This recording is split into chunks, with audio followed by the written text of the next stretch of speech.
Bismillahirrahmanirrahim. Assalamualaikum warahmatullahi wabarakatuh. Innal hamdalillahi nahmaduhu wa nasta'inuhu wa nastaghfiruh wa na'udzu billahi min shururi anfusina wa min sayyiati a'malina. May yahdihillahu fala mudilla lahu wa may yudlil fala hadiyalah. Asyhadu an la ilaha illallah wa asyhadu anna Muhammadan abduhu wa rasuluh. La nabiyya wa la rasula ba'dah. Subhanaka la ilma lana illa ma 'allamtana innaka antal azizul hakim. Pertama-tama yang paling utama dan yang harus kita utamakan, marilah kita panjatkan puja serta syukur kita ke hadirat Allah Subhanahu wa taala, yang mana berkat limpah kasih sayangnya kita mampu melaksanakan sholat zuhur berjamaah di mushola yang penuh berkah ini. Amin. Salawat bertaringan salam selalu terlimpah curahkan kepada baginda kita, yakni Habibina wa Syafi'ina wa Dukhrina Maulana Muhammad sallallahu alaihi wasallam, yang kelak kita tunggu syafaatnya nanti di hari kiamat nanti. Amin. Alhamdulillah, pada kesempatan siang hari ini saya akan membawakan tema mengenai tentang at-tahuru satrul iman. Kebersihan adalah sebagian daripada iman.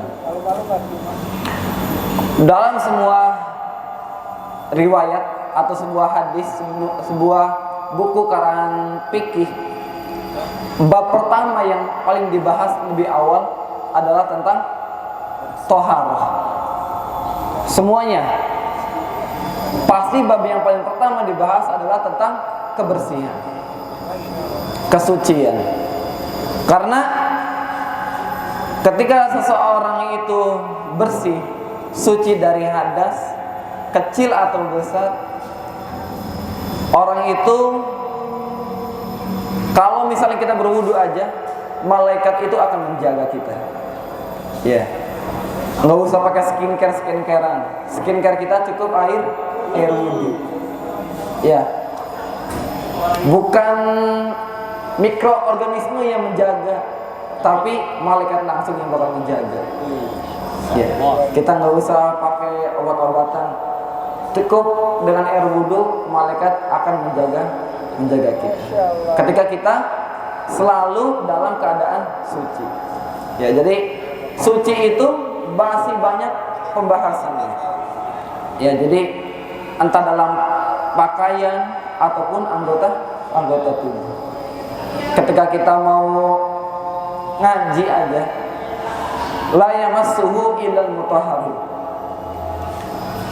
Imam Syafi'i, Majelis Syafi'i sepakat taklid semuanya. Kalau semisalnya mau membaca Al-Quran, ya, itu harus dengan ketentuan mempunyai wudu. Taklid harus mutlak, harus punya air wudu dulu, punya wudu.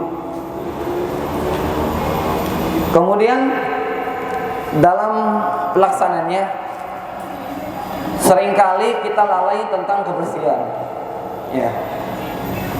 Sebagai yang seharusnya ini mesti kita perhatikan.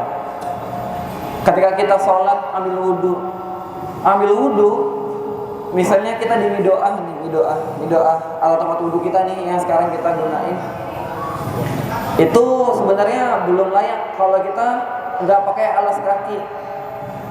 Ya, karena khawatir ada najis. Ya, ada najis yang tidak terlihat, khawatirnya. Karena kalau misalnya kita sholat, kemudian kita wudunya aja nggak benar, itu ada namanya timbul waswis atau yuwaswisu, keraguan atau ada bisikan. Kadang kala kalau kita wudunya nggak benar, sholat kita itu juga nggak khusyuk.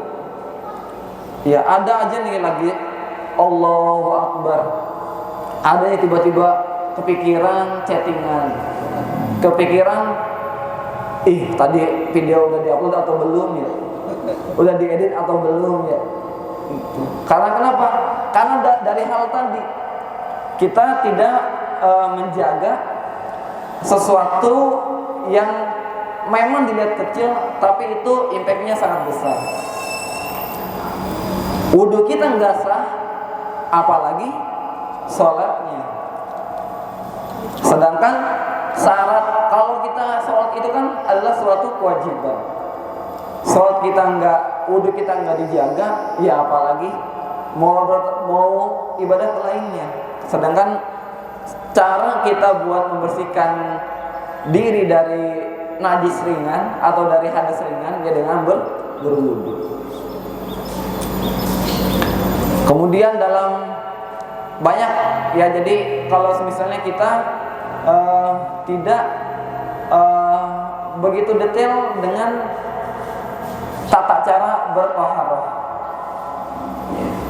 apalagi kalau misalnya kita punya junub, punya hadas besar, ya karena ya baik yang di sini yang udah balik atau yang pasti sudah balik semua ya.